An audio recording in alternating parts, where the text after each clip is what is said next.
Hi, my name is Jamie Curtis. I'm going to be introducing us today. So we are the, I guess, Pacific Standard Time group. So in our group, we have Devin Hunter and Melissa Osuna. Hello. Did I say your name right? Yeah. Oh, wait, I forgot to put on mute. Sorry. Oh, you're good. All right. So this is our agenda for our presentation. We're going to start off with our literature review. We're going to talk about participants and settings, materials. We're going to go into the behavioral definition, data collection, design, baseline phases, treatment phases, IOA, treatment integrity, results, limitations, and conclusions. Okay, so to start off with our literature review, so I just wanted to introduce some recommendations from the Center of Disease Control. So they recommend that adults should engage in at least 150 to 300 minutes of moderate to intense physical activity every week. Unfortunately, less than 5%, or excuse me, less than 5% of adults even reach this criteria. So because of that, there's such a great need for behavioral interventions to increase physical activity, just to encourage general health in the population and disease prevention. So this is a quote taken from a study by Washington, Bennett, and Gibson in 2014, and they really lay out nicely the natural consequences of exercise. And even though exercise is a very good thing, it's not as reinforcing as it may appear. So they said that the naturally reinforcing consequences of maintaining adequate levels of physical activity are often delayed and probabilistic in nature. So some of those reinforcements are weight loss, increased strength and stamina, decreased likelihood of developing diabetes and cancers. So as I mentioned, these are benefits that are very, very delayed. They continue by saying that naturally occurring punishing consequences are often more immediate. So pain, discomfort, difficulty breathing, these are things that happen right away when we exercise. So contingency management procedures bridge the gap through the delivery of more immediate and probabilistically more likely reinforcers. All right, so that leads into, I guess, a really exciting a couple exciting studies that have some really neat results. So even though we have this really good behavior, that it's definitely not as reinforcing, which explains why so few of us engage in this behavior as much as we need to. So by using contingency management, we can actually counterbalance the aversive effects of exercise by adding in immediate reinforcement.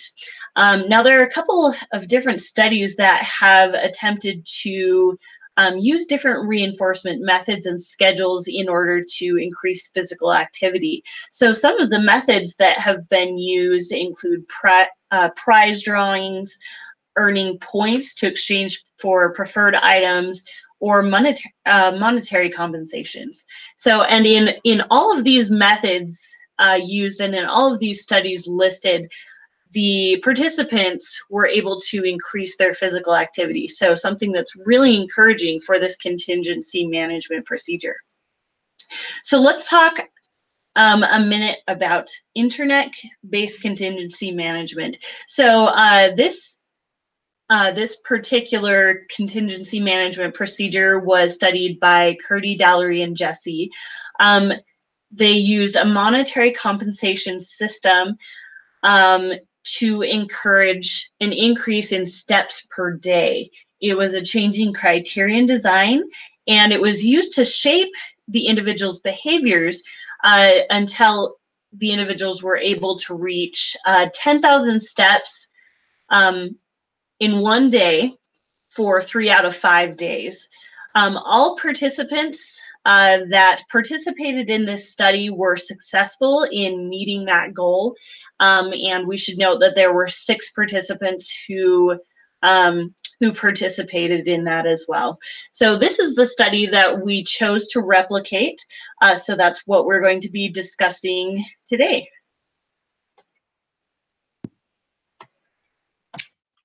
Okay, so I'm going to be getting into participants and settings.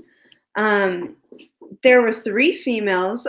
They were all graduate students attending Ball State University. They all had low to moderate physical activity. 1 lived in Idaho and 2 lived in California. There were 4 participants that were originally enrolled in this study, but 1 dropped out due to personal reasons. The settings of the study was in their home, outside of their home, maybe walking a few miles outside of their home, or in a gym setting. Materials that were used in the study were a Fitbit watch, which included smart bracelet, the packaged box, the user manual, and an app that can be downloaded to view results on any cellular device. Functions of the Fitbit watch were real-time clock, the calorie tracker, distance tracker, step pedometer, sleep monitor, sedentary alert, goal progress, health data share, and the wrist sense. With the Fitbit watch, you are able to download a Fitbit app, which is available on Android 4.4 and above and iOS 8 and above. And this app helped track progress in full detail. It showed us the floors that were walked, how many miles that were walked, how many calories that were burned, and how long, I guess, the exercise was.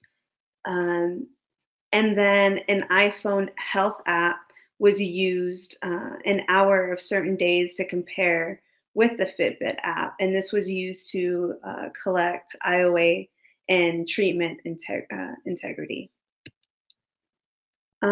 So the behavior that we chose were taking a step, and that was defined as taking a foot and moving it in a forward or backward motion to pull the body to a new position while standing.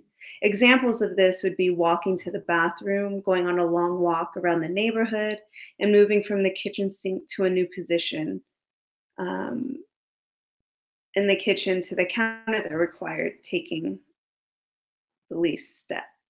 Non-examples: crawling on the floor, rolling over while laying down, and moving from one sitting position on a couch to another position without using feet.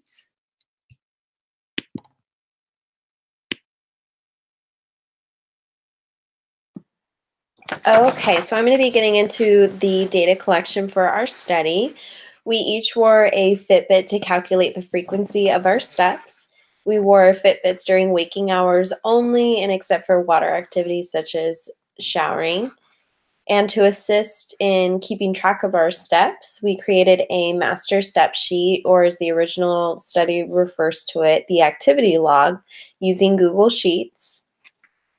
Within the sheet, we labeled the columns date of session, number of steps, compensation, step goal calculation, IOA percentage, video link, and a comment section. The comment section was mainly to notate things such as if we were sick that day or if we experienced some type of technological issue, such as our watches glitching or something like that. To collect our IOA data, we each use the iPhone Health app. Later on, Jamie will go further into our IOA data collection procedures. As a requirement from the original study, we needed to record our watches with a number of steps every night for the duration of our study. Using our cell phone cameras or iPhone cameras, we recorded at least a 3-second video and uploaded it to YouTube.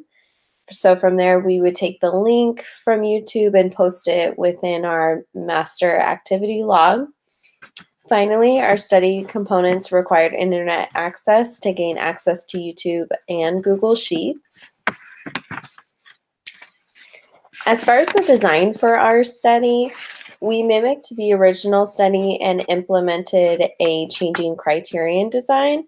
This meant that as the participants, we needed to meet or exceed our step goal prior to moving on to the next criteria.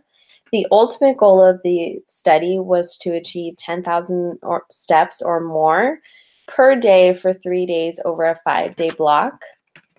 To calculate our first step goal, what we did was we averaged the amount of steps in baseline.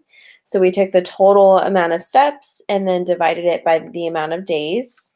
And then on top of that, we added 1,000 steps and rounded up to the nearest hundredth. As I mentioned earlier, the amount of steps were assessed over a 5-day block. We were required to meet or exceed our goals for at least 3 out of the 5 days. The days in this case did not have to be consecutive. This is important because the ultimate goal of achieving 10,000 steps for 3 days needed to be consecutive. This allowed us to have 2 rest days in which we could achieve any amount of steps without being penalized. And as far as the baseline phases go, they were conducted across 5 consecutive days. Or until a steady state was established. Participants were not monetarily compensated. This is important because in the first treatment phase, participants were monetarily compensated. And during the baseline phases, participants did not have a set goal that they had to meet. It was just during their normal activities and calculating the frequency of their steps. And baseline 2 was conducted exactly the same as baseline 1. For the treatment phases, for the first one, the participants were monetarily compensated, as mentioned before. So they earned $5 per video link that was posted into the master step sheet log. They also received an additional $3 if the step goal was met during that 5-day block. And then in addition, there was a step goal compensation. So this is my example. If my goal was between 2,000 and 2,999 steps, and I met this goal, I would receive $2 in addition to the above mentioned compensation goals. And phase 1 ended when the participant met or exceeded 10,000 steps for 3 consecutive days over a 5-day period. For phase 2, participants did not move on to this phase until they completed phase 1. And it was performed exactly the same as phase 1, except there was no monetary compensation provided.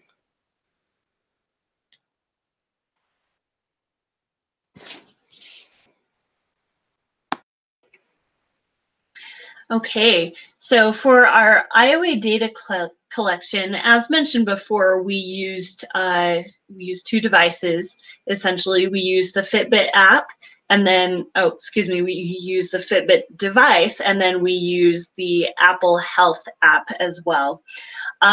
So the procedure for collecting our IOA data required the participants to wear their Fitbit as usual, and the participants also kept their phones in their pockets for a period of 1 hour.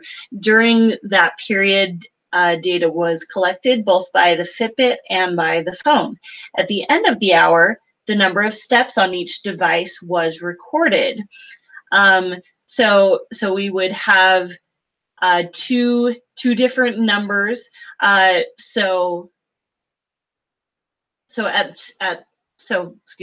recorded those numbers, and at the end of the study, we totaled the number of steps for each device, and we are able to calculate the total count IOA. So this is data for participant 1. Participant 1 had a total count IOA of 82%.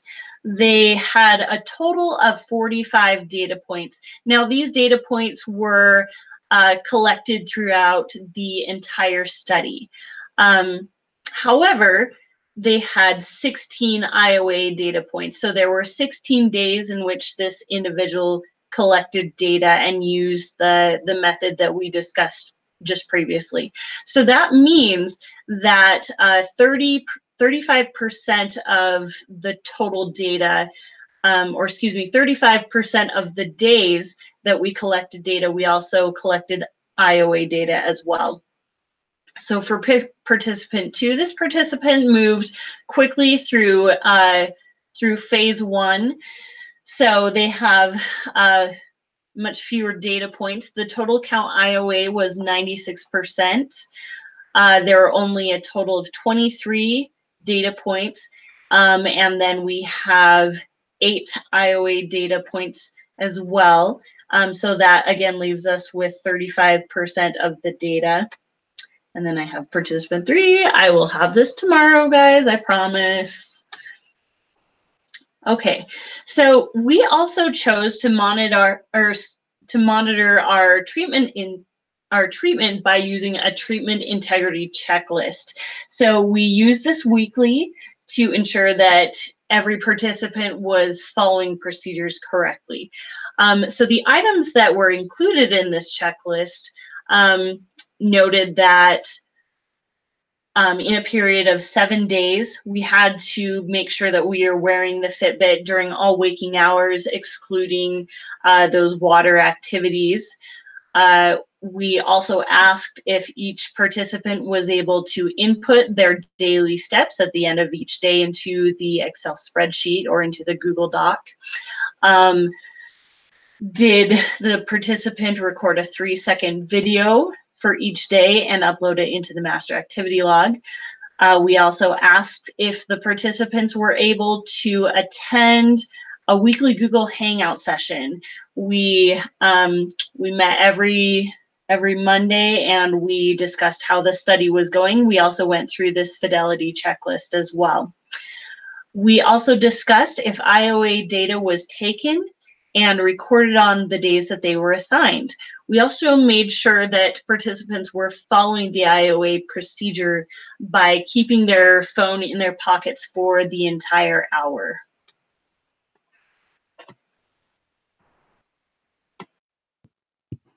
Okay, so now I'm going to get into the results. In phase 1, all participants showed an increase in steps. One participant cannot get past the 6,200 steps before reaching phase 2, which the 6,200 steps was their goal to reach. Participant 1 averaged in 5,663 steps. Participant 2 averaged in 8,736 steps, and participant 3 averaged in 4,447 steps. Participants earned between $113 and $239, the median of $120. Participants increased steps by 1,000 once their step goal was met after 5 days. Participants submitted an average of 63% of their scheduled videos, and participants improved between 47 to 72% with a median of 55% over screening averages. And then this is where I'm going to talk about, first graph, second graph, and then third graph. And then, so in phase 2, 2 of 3 participants increased their steps. They both met 10,000 steps for 3 consecutive days. Participant 1 averaged in 4,781 steps, and participant 2 averaged in 8,764 steps. Participant 2 increased steps from phase 1 by 207 steps. Participant 1 decreased steps by 567 due to ending phase 2 early, meeting the 10,000 steps for 3 consecutive days. Participants improved between 25 to 75% over screening averages, and they both submitted an average of 60% of their scheduled videos. Participant 3 was not able to finish phase 2 and meet 10,000 steps. She was not able to exceed the 6,200 steps that she had to reach. And then this is where I'm going to talk about the other graphs. And yeah.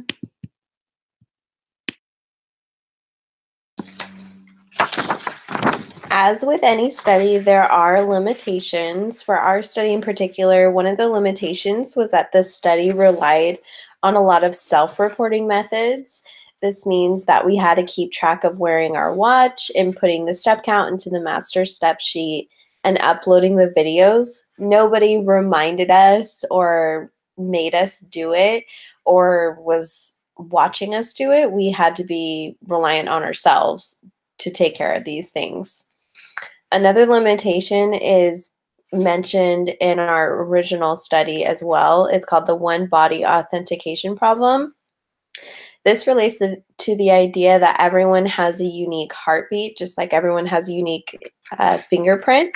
This is important because no one could verify that the participants actually wore their Fitbit the entire time. There is actually technology to determine the heartbeat of a single individual with what's called a remote sensor that would actually track your heartbeat and make sure that a certain individual is wearing their watch the entire time when they said they were. So for example, if I said I wore my watch one day, but I really put it on my dog and made him run around, or I gave it to a friend who I know is more active than me, there's no way anyone could verify that. Also, during the course of the study, some participants endured bad weather, such as snow, thunderstorms, and rain, which limited the ability to exercise outside if they didn't have gym equipment at home. Also, there weren't any men that participated in the study. We did have a male team member at the beginning, but as Melissa mentioned earlier, he had to drop out due to personal reasons, but it would have been interesting to compare his data to ours. Some of us were also sick at some point during this study, which made it difficult to reach 10,000 steps, let alone our step goal for that 5-day block.